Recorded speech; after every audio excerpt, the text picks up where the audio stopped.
Chers frères et sœurs dans le Christ, l'MBN, l'MBN, en déplacement sur toute la face du globe, distingués internautes.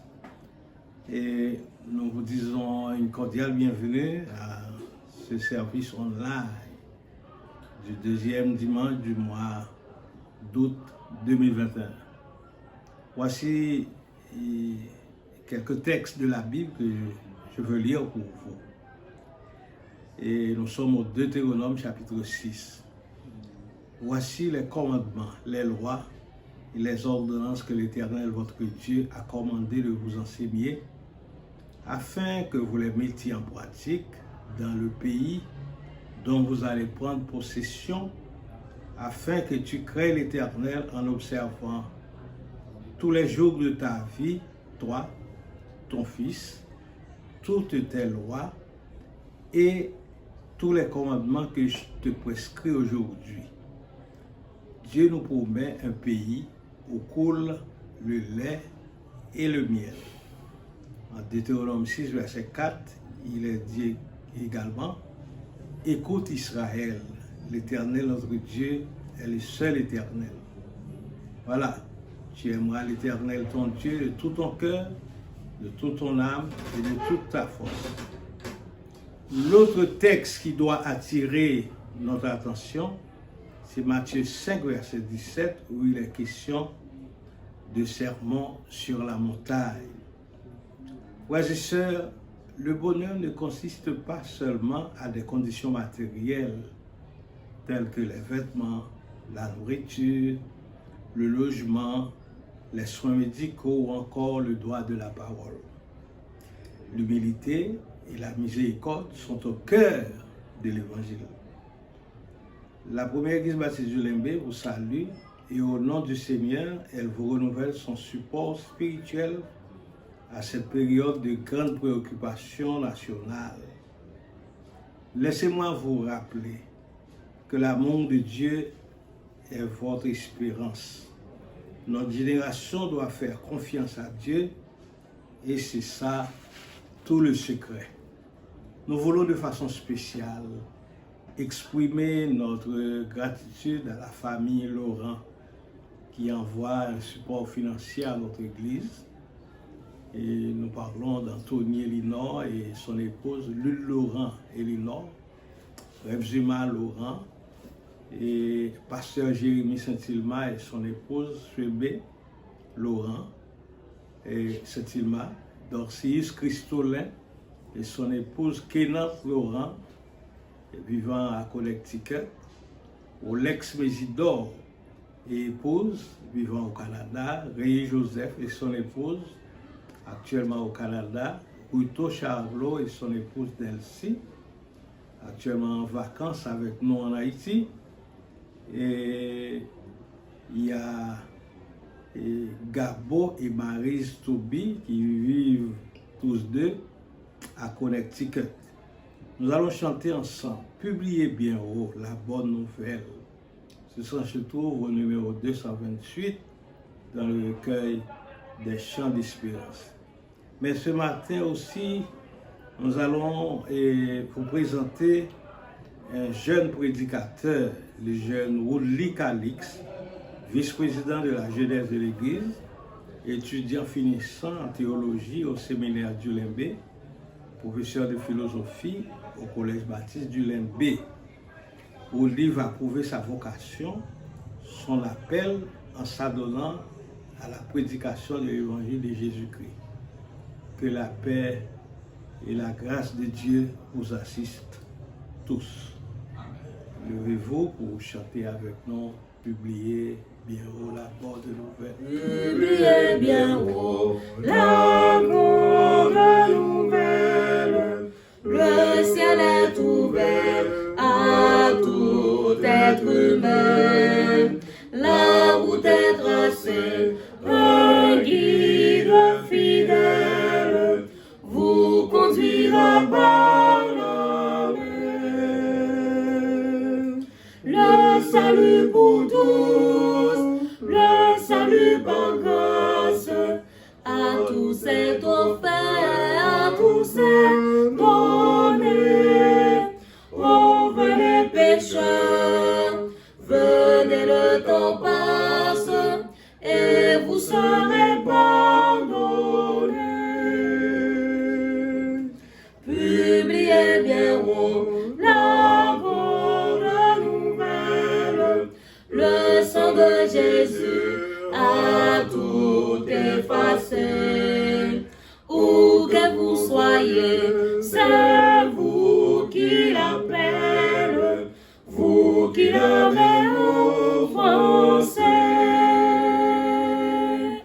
Le salut pour tous, le salut par grâce, à tous c'est offert, à tous c'est donné.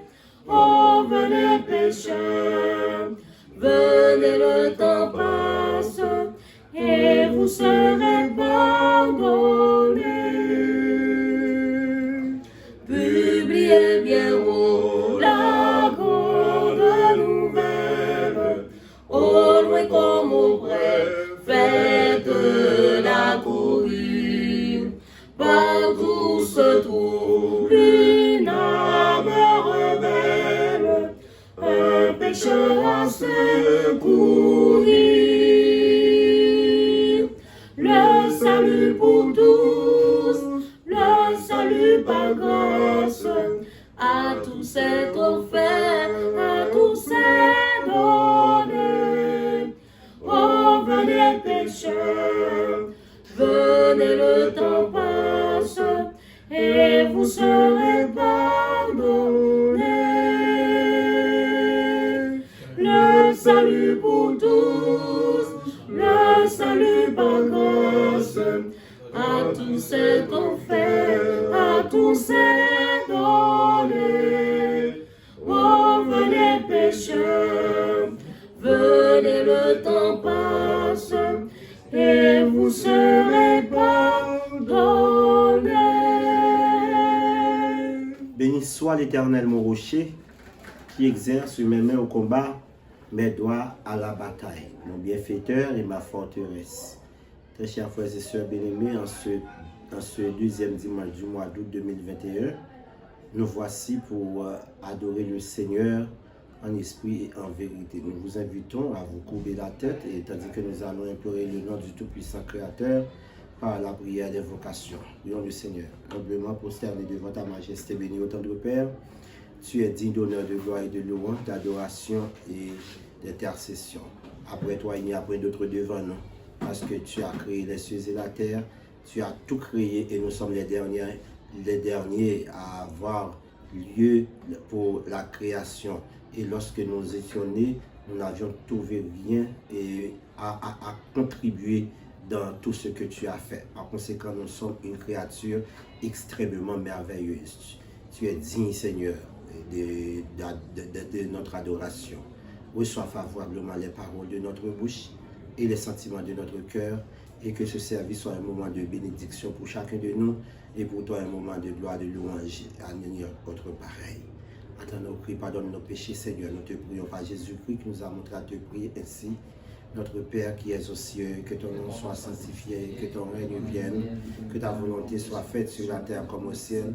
Donne-nous aujourd'hui notre pain quotidien. Pardonne-nous nos offenses comme nous aussi nous pardonnons à ceux qui nous ont offensés. Ne nous laisse pas succomber à la tentation, mais Seigneur, délivre-nous du mal, car c'est à toi qu'appartiennent le règne, la puissance, la gloire au siècle des siècles. Amen. Voici la toute première lecture de la parole de Dieu, inscrite au 46e psaume.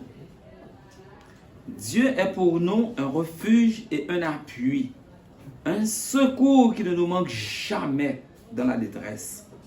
C'est pourquoi nous sommes sans crainte quand la terre est bouleversée et que les montagnes chancellent au cœur des mers. Quand les flots de la mer mugissent, écument, se soulèvent jusqu'à faire trembler les montagnes.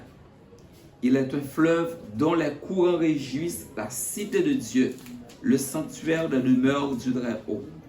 Dieu est au milieu d'elle, elle n'est point ébranlée. Dieu la secourt dès l'aube du matin.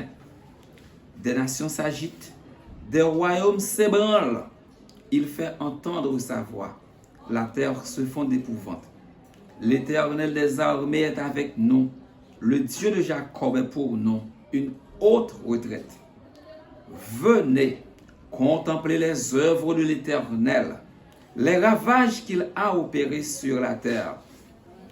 C'est lui qui a fait cesser les combats jusqu'au bout de la terre. Il a brisé l'orgue et il a rompu la lance. Il a consumé par le feu les chars de guerre. Arrêtez et sachez que je suis Dieu. Je domine sur les nations. Je domine sur la terre. L'Éternel des armées est avec nous. Le Dieu de Jacob est pour nous une haute retraite. Amen. Moins t'apnée non péché, bien loin la paix, mon Dieu. Non, moi qui t'ai tout taché, t'as coulé sans lever. Jésus qui t'a éveillé, les litans de moi. Lui tout de suite de lui sauver-moi. Jésus sauvé, Jésus sauvé, les moindres sans secours. Jésus sauvé, Jésus sauvé, Jésus sauvé, la moitié sans secours. Jésus sauvé, oui, tout que moi v'lais bailler, pour toujours avec lui, pour moi vivre en présence lui, pour me chanter louange lui. Amour lui si bon, si grand, lui mérite toute vie. Pour moi servir lui tout en ma balle, toute vie. Jésus sauvé, Jésus sauvé, la moitié sans secours. Jésus sauvé, Jésus sauvé, Jésus sauvé, la moitié sans secours. Jésus sauvé, monde qui n'en péché cherché, Jésus voulait sauver ou pour le porter avec amour, toute fardeau qui trop lourd, la sauver ou non tempête, la cacher ou toujours, fortifier ou non disait la sauver ou Jésus sauvé, Jésus sauvé, le moindre sans secours. Jésus sauvé, Jésus sauvé, Jésus sauvé, le moindre sans secours. Jésus sauvé, Jésus sauvé, Jésus sauvé, le moindre sans secours. Jésus sauvé, Jésus sauvé, Jésus sauvé, le moindre sans secours. Jésus sauvé. marche dans la vallée de l'ombre de la mort, je ne crains aucun mal, car tu es avec moi. Si l'Éternel n'était pas mon secours, mon âme serait bien vite dans la demeure du silence. On nous parle prier, bon Dieu, dans la prière d'intercession, prière pastorale. Nous invitons capable de prier pour l'autre. Priez pour la première église baptiste du Limbé, priez pour les leaders, le corps pastoral, les différents comités de l'église, priez pour Limbé, priez pour Haïti, afin que les capables renaissent de ses cendres. Que nous connaissons bon Dieu qui a fait toute bagaille. Prions le Seigneur. Et notre foi encore Seigneur, mais nous venons bien bas devant majesté bénie ou même qui connaît nous, pas non nous, pas titre nous, pas famille nous, pas adresse complète nous Seigneur. Ou pas jamais oublier, nous pas jamais laguer nous. C'est où tu dit à Israël, je ne te délaisserai point et je ne t'abandonnerai point. Merci Seigneur de ce que vous sauvez nous par le sang de l'Alliance éternelle. Merci de ce que Seigneur Dieu vous console nous par ton Saint-Esprit. Et merci de ce que tu nous gardes en sécurité par tes saints anges. Et nous prions dans le moment ça pour capable couvrir nous avec présence au Seigneur, avec dimension spirituelle que nous avons besoin dans nous-mêmes. Et remplis-nous d'onction du Saint-Esprit afin que nous soyons toujours prêts pour présenter l'évangile de la grâce. Seigneur, nous comptons sur vous, nous prions pour différents comités de l'Église, nous prions pour les anciens de l'Église, nous prions pour les diacres, pour les prédicateurs, nous prions pour tout ancien, éternel des armées, nous prions, bon Dieu, pour faire un gros travail dans l'Église, pour l'Église capable vraiment spirituelle, pour l'Église, Seigneur Dieu, capable vraiment digne de représenter devant la société ça. Oui, nous prions pour Haïti en général, Seigneur, qui a passé durant un très mauvais moment, mon Dieu. Et tout le monde presque pose les mêmes questions, à qui crier, à qui aller. Mais nous-mêmes qui croyons en nous-mêmes, nous croyons que nous sommes capables de crier à où et nous sommes capables d'aller à où. Parce que c'est eux-mêmes seuls qui ont une solution pour Haïti. C'est eux-mêmes seuls qui ont une solution pour le monde. Nous voulons prier au Seigneur Dieu pour les personnes malades, les personnes âgées telles que ceux innocents. Frère Préval et Pierre à famille. Nous voulons prier pour la famille Préval en général. Nous voulons prier au Seigneur Dieu pour Frère François Félizor et pour la famille Félizor en général. Sœur Innocent Mathieu et toute la famille Mathieu qui a passé un mauvais moment. Et dans le cas de l'mort, il y a un membre. Et Seigneur Dieu, nous voulons prier pour les familles Téli, garçon Carole, la famille. Nous voulons prier au Seigneur Dieu pour Moïse et famille, Eunice et famille, Rub, Agla et toutes nous-mêmes, sœurs.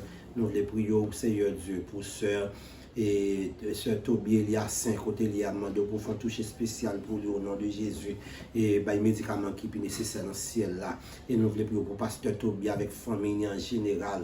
Famille Pam en général, madame, moi petite pour qu'on ait au côté où il est Seigneur, et demandons pour voyez consolation nécessaire pour famille ça yo. Nous voulons prier au Seigneur Dieu vivant et pour la famille Mathieu, pour famille d'Orsainville, nous voulons prier pour famille jeune, pour famille d'Haïti, nous voulons prier pour famille Joseph, famille Pierre, famille Toussaint, famille Préval, famille et cher enfant. Oh, nous voulons prier pour famille Julo et famille Gilo, où qu'on est bien que nous voulons prier au Seigneur Dieu, vous mettez la paix, Seigneur Dieu, tout partout, parce que nous avons bagaille, nous voulons faire. Qu'on bonne bagaille qui t'a de marcher dans le pays, a bloqué depuis plus que 1 an. Même compter sur le Seigneur, intervenu parce que pas de blocus pour vous, pas de pays lock pour vous, pas de maladie pour vous, pas de mort pour vous, parce que tu passé tout ça pour nous déjà. Et je vous dis, nous croyons dans la victoire, nous croyons dans la présence, nous croyons dans l'intervention. Tandis que nous permettre que Seigneur, le ministère de l'Église capable de marcher selon la volonté. Et nous vraiment de toute bagaille ça. Ce n'est pas parce que nous sommes bons et nous dignes, mais nous prions au nom du sang versé de Jésus, lui qui vivra au siècle des siècles. Amen. Très chers frères et sœurs dans le Seigneur, chers amis internautes, voici la lecture méditative de la parole de Dieu pour ce culte dominical d'aujourd'hui. Elle est inscrite à la première épître de Paul aux Corinthiens, au 9e chapitre, et nous allons lire à partir du 9e jusqu'au 20e verset. 1 Corinthiens chapitre 6, verset 9 à 20. Ne savez-vous pas que les injustes n'hériteront point le royaume de Dieu? Ne vous y trompez pas. Ni les débauchés, ni les idolâtres, ni les adultères, ni les efféminés, ni les homosexuels, ni les voleurs, ni les cupides, ni les ivrognes, ni les outrageux, ni les ravisseurs n'hériteront le royaume de Dieu. Et c'est là ce que vous étiez, quelques-uns d'entre vous. Mais vous avez été lavés, mais vous avez été sanctifiés, mais vous avez été justifiés au nom du Seigneur Jésus-Christ et par l'Esprit de notre Dieu. Tout m'est permis, mais tout n'est pas utile. Tout m'est permis, mais je ne me laisserai pas asservir par quoi que ce soit. Les aliments sont pour le corps et le ventre pour les aliments. Et Dieu détruira l'un comme les autres. Mais le corps n'est pas pour la débauche, il est pour le Seigneur. Et le Seigneur pour le corps. Et Dieu, qui a ressuscité le Seigneur, nous ressuscitera aussi par sa puissance. Ne savez-vous pas que vos corps sont des membres de Christ? Prendrai-je donc les membres de Christ pour en faire les membres d'une prostituée? Loin de là. Ne savez-vous pas que celui qui s'attache à la prostituée est un seul corps avec elle? Car est-il dit, les deux deviendront une seule chair. Mais celui qui s'attache au Seigneur est avec lui un seul esprit. Fuyez la débauche. Quelque autre péché qu'un homme commette, ce péché est hors du corps. Mais celui qui se livre à la débauche pêche contre son propre corps.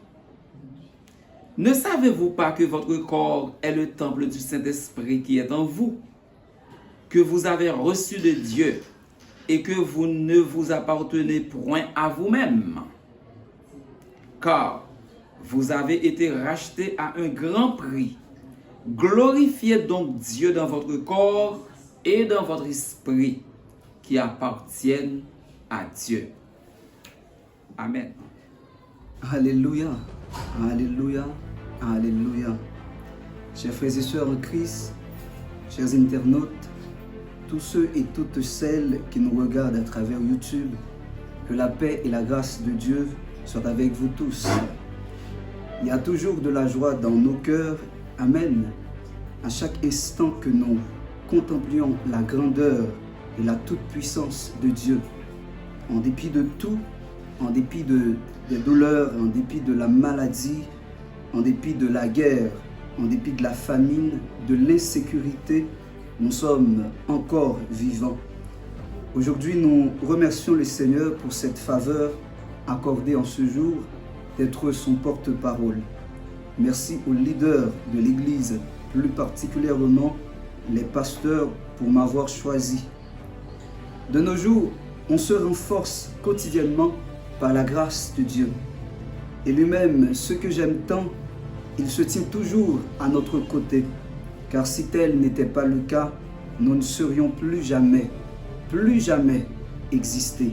Mais par la grâce de Dieu, nous sommes encore en vie. Le texte choisi pour aujourd'hui, c'est 1 Corinthiens, le chapitre 6e, à partir du verset 9e, pour arriver au verset 20e. Mais je vais encore relire pour vous 3 d'entre ces versets. Le verset 9e, le verset 10e et le verset 18e. Ne savez-vous pas que les injustes n'hériteront point le royaume de Dieu? Ne vous y trompez pas, ni les impudiques, ni les idolâtres, ni les adultères, ni les efféminés, ni les infâmes, ni les voleurs, ni les cupides, ni les ivrognes, ni les outrageux, ni les ravisseurs n'hériteront le royaume de Dieu. Fuyez l'impudicité, quelque autre péché qu'un homme commette, ce péché est hors du corps, mais celui qui se livre à l'impudicité pêche contre son propre corps. Dans le programme d'aujourd'hui, nous traiterons ce qui suit. Le chrétien face à l'immoralité sexuelle. Le chrétien face à l'immoralité sexuelle. En 378 avant Jésus-Christ, en Grèce, un gouverneur nommé Achias organisa un festin qu'il dédia à son propre honneur et à son propre gloire. Les mets étaient excellents. Il y avait des danseurs, des chanteurs, tout cela en l'honneur du gouverneur Achias. Au cours du festin, Achias recevait une lettre qui l'instruisait du complot d'un homme nommé Pélopidas qui veut le renverser. À la vue de la lettre, il refusa de la lire immédiatement en disant « J'aurai le temps de la lire, je la lirai demain. » Cependant, pour l'ennemi, il n'y avait pas de lendemain. Quelques minutes plus tard, une douzaine de conjurés sous les ordres de Pélopidas se tombent sur Achias dans l'endroit où le festin s'organisa et lui assassina. Chers frères et sœurs, combien sommes-nous qui se comportent comme Achias en négligeant l'essentiel? Le fait d'hériter le royaume de Dieu est l'essentiel pour chaque chrétien. Mais comment serait-ce possible si vous ne changez pas de mode de vie, si vous ne changez pas de comportement? Aujourd'hui, vous êtes en train de négliger l'essentiel en disant vous renvoyez cela à demain. Donc, c'est très important. Si vous ne changez pas de comportement, comment serait-ce possible le fait de riter le royaume de Dieu? Dans 1 Corinthiens, le chapitre 6, le verset 9 et 10, la Bible dit que ne savez-vous pas que si vous êtes injuste, si vous êtes voleur, si vous pratiquez de l'impudicité, vous n'aurez pas accès au royaume de Dieu. Le chrétien face à l'immoralité sexuelle, quel devrait être le comportement de chrétien? La question d'immoralité sexuelle est très large, très large. Cela demande beaucoup d'étalage pour mieux la saisir. Je vous promets que nous allons faire de notre mieux de considérer certains éléments pour cet épisode. Souhaitons que peut-être une prochaine fois, nous continuerons à en parler. Dans notre vie en tant que chrétiens, chers frères et sœurs, quelquefois, il y a des moments qui ne nécessitent pas seulement ou uniquement des temps de prière, bien que c'est nécessaire, bien que c'est important, mais plutôt de se repentir, tout en acceptant de changer notre conduite, de changer notre caractère, de changer notre vie et de mettre en application la parole de Dieu. Le chrétien face à l'immoralité sexuelle. La Bible dit qu'au commencement, Dieu créa les cieux et la terre, ainsi que tout ce qui s'y trouve sous et sur la terre. Dieu créa aussi l'homme, celui qui était supérieur de toutes les autres créatures, parce qu'il l'avait créé à son image et à sa ressemblance. Dieu, voyant l'homme seul, et lui fit un être semblable qu'il l'appela femme. Après quoi, dans Genèse 2, le verset 24, la Bible dit, c'est pourquoi l'homme quittera son père et sa mère et s'attachera à sa femme, et les deux deviendront une seule chair. Chers amis, chers frères et sœurs, chers internautes, le mariage est absolument le projet de Dieu. Le projet de Dieu pour ses créatures. Il veut que l'homme et la femme soient unis. Il veut que l'homme et la femme soient mariés afin qu'ils puissent répondre à leur devoir de multiplier la terre. Ici, multiplier veut dire donner des copies. C'est-à-dire Adam et Ève avaient à donner naissance à des semblables, avaient à donner naissance à des autres comme eux. Et que cela ne serait possible que par le sexe. Cela montre que Dieu veut d'abord que nous soyons unis avant même d'aller faire des copies de nous-mêmes. C'est-à-dire, avant même de faire le sexe, Dieu veut que nous soyons unis. Mais Satan, l'adversaire de Dieu, celui qui s'oppose toujours à Dieu. Lui-même, il est toujours opposé à Dieu. Il vient et enlève le sexe dans le cadre du mariage, dans le cadre de l'harmonie, pour en faire le contraire. Parce que lui, il essaye toujours de faire le contraire de ce que Dieu veut. Dieu marie l'homme et la femme, mais Satan lui-même, il avance avec le contraire. Mariage de l'homme avec l'homme, mariage de la femme avec la femme. Dieu est pour la paix, mais Satan lui-même, il crée la guerre. Dieu est pour le mariage, mais Satan lui-même, il crée le divorce. Dieu veut que nous soyons libres, mais Satan nous garde en prison. Satan nous garde en esclavage. Dieu est pour la moralité et la justice, mais Satan est pour l'immoralité et l'injustice. Voilà pourquoi, quand il voit qu'une famille, qu'une société, qu'une organisation se met à vivre dans l'union, il fait tout pour créer des ennuis jusqu'à faire naître la division. Satan, ce faiseur du mensonge, ne veut jamais du bien pour nous, les humains. Il montre dans un premier temps qu'il est avec nous et plus tard, c'est encore lui qui va nous trahir. Il est un voleur. Il ne vient que pour dérober. Il vient pour dérober notre paix. Il vient pour dérober l'amour dans notre mariage. Il vient pour dérober notre liberté. Il vient pour dérober notre moralité. Il vient pour détruire notre famille. Il vient pour détruire notre joie. Mais ce matin, chers amis, chers internautes, je vous prie de rester attachés à la parole de Dieu. Et vous voyez comment Dieu va réagir. Et vous voyez comment Dieu va faire des choses extraordinaires dans votre vie et dans votre famille. Le chrétien face à l'immoralité sexuelle. Dans le domaine du sexe, mes frères et sœurs, nous devons crier de la même façon que Paul. Dans le texte lu dans 1 Corinthiens chapitre 6, le verset 12. Tout m'est permis, mais tout n'est pas utile. Aujourd'hui, nous vivons dans un monde où tout nous est permis, mais il faut dire que tout n'est pas utile. Tout m'est permis, mais je ne me laisserai asservir par quoi que ce soit. Cependant, aujourd'hui, dans ce nouveau siècle, on parle d'une période de postmodernité où on remet en question les valeurs fondamentales. De là, on veut nous faire croire que les choses qui étaient considérées comme mauvaises hier sont aujourd'hui de choses bonnes parce que c'est le postmodernité. Mais nous qui avons la Bible, la parole de Dieu, mais nous qui avons cette Bible, la parole de Dieu comme une lampe à nos pieds, on déclare à haute voix que tout nous est permis, mais tout ne nous est pas utile. Non à l'immoralité sexuelle, non à l'immoralité sexuelle. Un tel péché nous empêche d'hériter le royaume de Dieu, comme le disait dans 1 Corinthiens chapitre 6, le verset 9. Dieu nous a donné le sexe pour une raison.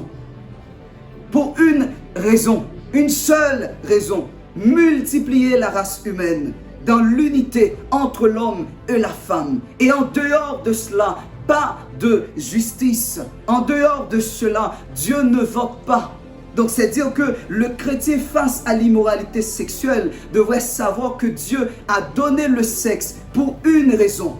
Une seule raison. Multiplier la race humaine dans l'unité de l'homme et de la femme. En dehors de cette unité, le sexe prend une autre dimension. Voilà pourquoi l'apôtre Paul évite les gens de Corinthe qui s'étaient livrés dans l'immoralité sexuelle à un niveau qui n'est même pas chez ceux qui ne connaissent pas ce que dit la parole de Dieu. Car c'est dur de vous voir avec la Bible en main, mais ne mettant pas en pratique ce qui est dedans. C'est dur de vous voir répéter la parole de Dieu, mais rejeter ce qui est dit. C'est-à-dire vous répétez, mais vous ne pratiquez pas. C'est dur de vous voir prêcher les gens à changer, alors que vous refusez de vous changer. Apôtre Paul invite les gens de Corinthe à avoir un autre regard et un autre comportement vis-à-vis cette question de sexe, vis-à-vis cette question de débauche, vis-à-vis cette question d'impudicité. Et il disait à ces gens de fuir, fuyez l'immoralité sexuelle. Le chrétien face à cette question immoralité sexuelle. Mais avant tout, immoralité sexuelle, c'est quoi? L'immoralité sexuelle inclut toute chose en dehors du mariage, qui ne fait pas entre mari et femme. C'est-à-dire un mari et une femme. C'est ce que la Bible veut et c'est ce que la Bible dit. L'immoralité sexuelle est synonyme d'impudicité. L'immoralité sexuelle est synonyme de débauche et qui se traduit par le mot grec pornéa, duquel nous vient le mot pornographie. Aujourd'hui, cette question de pornographie, à travers nos téléphones, à travers nos tablettes, à travers nos computers, on a des vidéos de pornographie. Ça veut dire, ici, c'est justement pour dire que c'est encore de l'immoralité sexuelle. En ce moment de postmodernité, le diable essaie tout pour détruire notre vie en tant que chrétiens. Il utilise la technologie, mais nous qui sommes chrétiens, nous disons non. Nous disons non. Le chrétien face à l'immoralité sexuelle, la Bible dit que face à cette question de immoralité sexuelle, le chrétien doit fuir. Le chrétien doit fuir. Le mot grec pornéa, duquel nous vient pornographie, désigne même quand on est marié ou pas. Ça veut dire même quand on s'est marié ou pas. Et donc toute activité sexuelle qui est défendue par la morale. On parle de fornication, on parle parfois de prostitution, on parle parfois des conduites sexuelles. Face au péché, le péché qui se traduit comme la désobéissance à la parole de Dieu. Maintenant, face au péché, la Bible est claire et la Bible mentionne bien ce que le chrétien devrait faire. Ce que le chrétien devrait faire face au péché. Premièrement, face au péché, en Genèse 4, le verset 7, la Bible dit que lorsque Caïn se hurlait contre son frère, mais Dieu lui dit de dominer sur cette mauvaise pensée.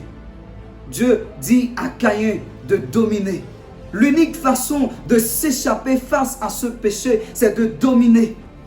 Et plus loin, deuxièmement, en Jacques 4, le verset 7, plus loin, l'apôtre Jacques dit de résister au diable. Quand le péché se présente par devant nous, nous devons résister au diable. Soumettez-vous donc à Dieu, résistez au diable et il fuira loin de vous. Soumettez-vous donc au péché qui se présente par devant vous et ce péché fuira loin de vous. Mais lorsqu'il s'agit de l'immoralité sexuelle, lorsqu'il s'agit de l'impudicité, lorsqu'il s'agit de la fornication, lorsqu'il s'agit de les conduites sexuelles, la Bible ne nous dit pas de quoi qu'on pourrait gérer cela. La Bible ne nous dit pas qu'on pourrait résister à ce péché.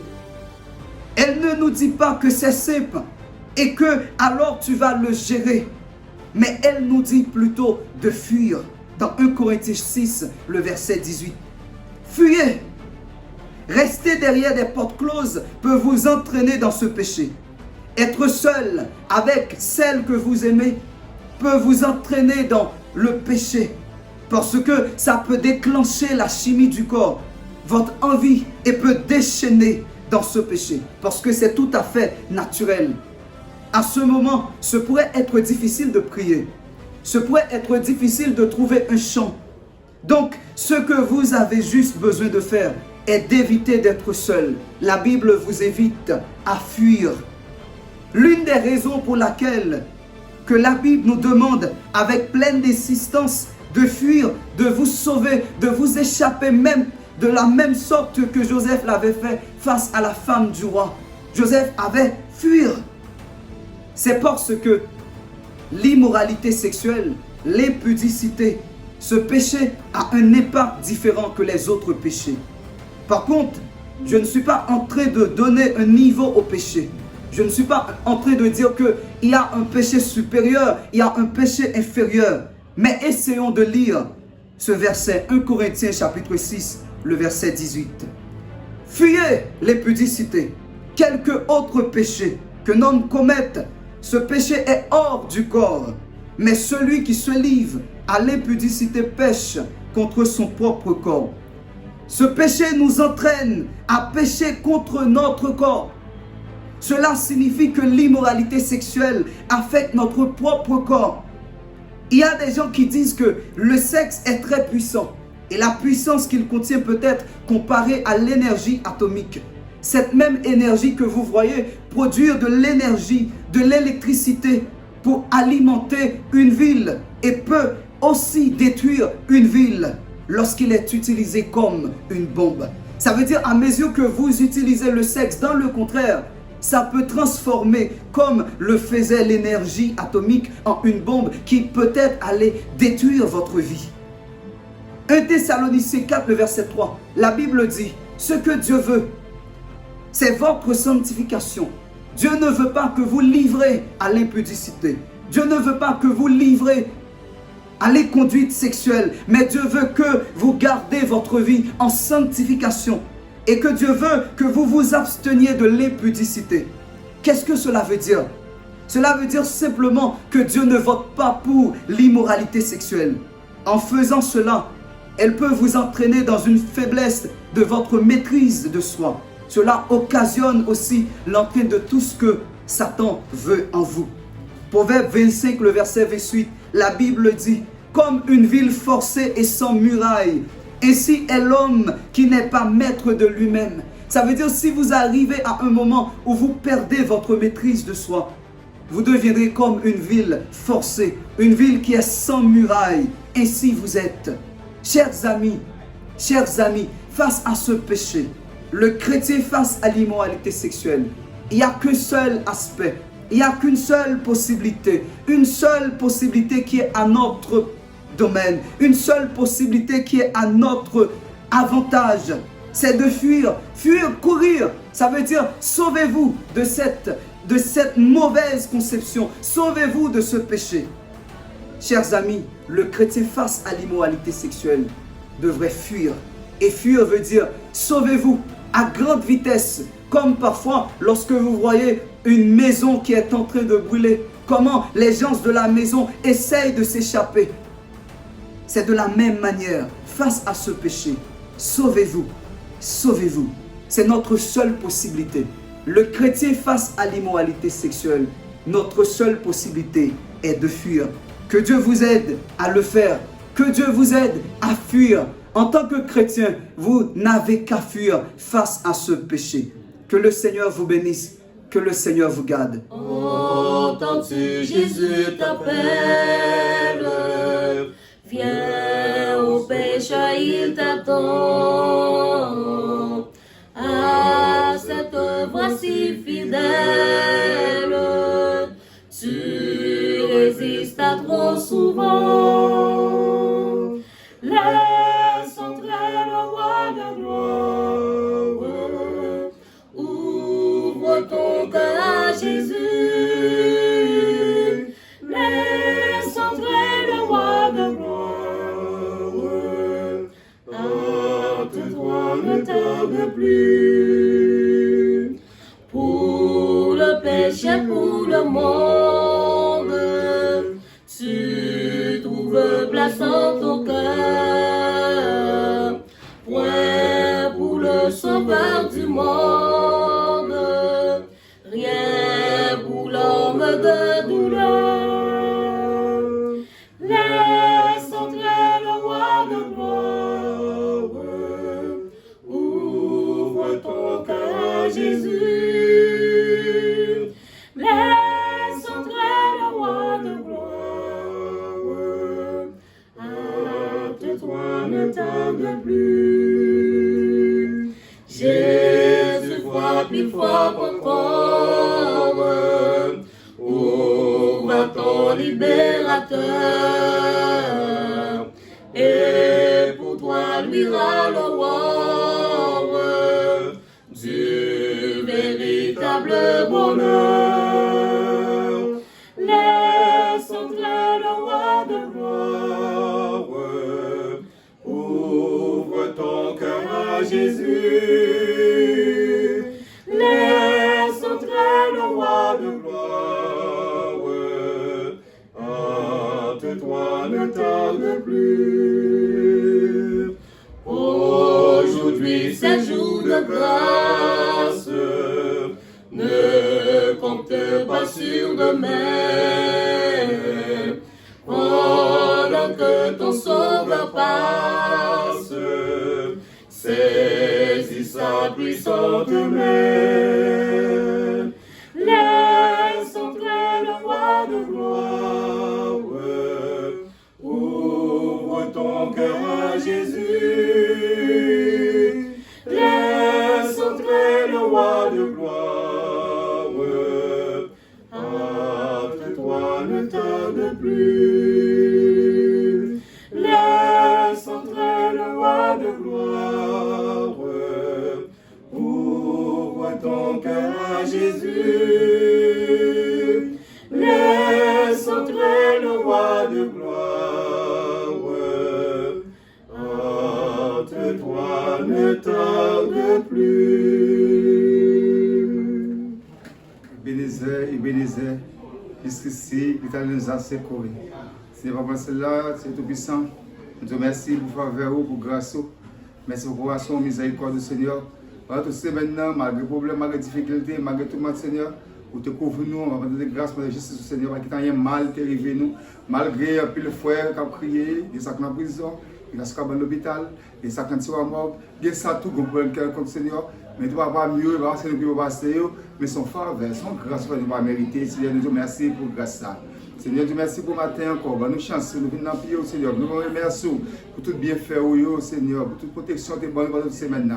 Nous remercions pour chaque monde qui est déjà là pour un service possible, Seigneur. Merci, Seigneur, pour pasteur qui est déjà là, Seigneur, pour diriger ce service, Seigneur. Nous portons nourriture pour nous, Seigneur. Nous allons grandir, nous, Seigneur. Chaque monde qui rend service possible, qui te prié dans le service, Seigneur. Prière qui est faite dans le service, Seigneur. Et ça qui est pour venir, qui n'est pas venir, qui aura une difficulté. Et nous allons connaître, nous-mêmes, nous connaissons, nous envoyer des anges la caillou, Seigneur. Nous disons merci encore pour chaque secteur possible. Merci pour le message que vous devez pour nous, Seigneur, pour nous nommer nous, Seigneur, matin ça. Et réjouir dans la main. Il y a plus de service, journée encore, Seigneur. Il y a plus de monde, Seigneur, qui est capable de vivre là, qui n'est pas là, mais va visiter au Seigneur. Peut-être qu'à l'hôpital, ça en prison, ou problème quelconque, on va guider au Seigneur. Chaque tête tirée dans mon Seigneur, différents comités dans mon différents ministères dans mon Seigneur, on va loger mes grâces, mes bénédictions, Seigneur. Nous vous remercions pour tout ce que vous faites pour nous. Nous continuez à faire, Seigneur. Et merci, papa, c'est bien encore. Et famille, là, mon Seigneur, vous te couvrez, vous te guidez, vous conduisez, vous protégez tout ça à faire. On va toujours qu'un béo, plus d'intelligence, plus de voix, plus de compréhension, Seigneur. Parce que ça, chaque famille, Seigneur. Chaque technicien qui rend ça possible. On va loger mes grâces, mes bénédictions, Seigneur. Et chaque frère et sœur qui était là, on va toujours nous pour toujours là, Seigneur, pour venir merci pour tout bien faire. Seigneur, nous te remercions pour ce que vous faites pour nous et ce que vous continuez à faire pour nous, Seigneur. Et nous te remercions encore, non seulement pour matin ça, mais pour les temps, pour lesquels. Que le Dieu de Père vous sanctifie lui-même tout entier, et tout votre être, l'esprit, l'âme et le corps soient conservés irrépréhensibles. Lors de l'avènement de notre Seigneur Jésus-Christ, à qui soit louange, magnificence au siècle des siècles. Amen. Nous saluons tout le monde. Nous saluons tout le monde États-Unis, Canada, et Port-au-Prince, Cap-Haïtien, Lembe. Nous tous qui suivons nous sur YouTube là, nous disons merci parce que vous avez gardé nous. Nous demandons bon Dieu pour bénir nous, pour faire de vous des mondes sauvés. Que Père et grâce, bon Dieu, capable d'accompagner.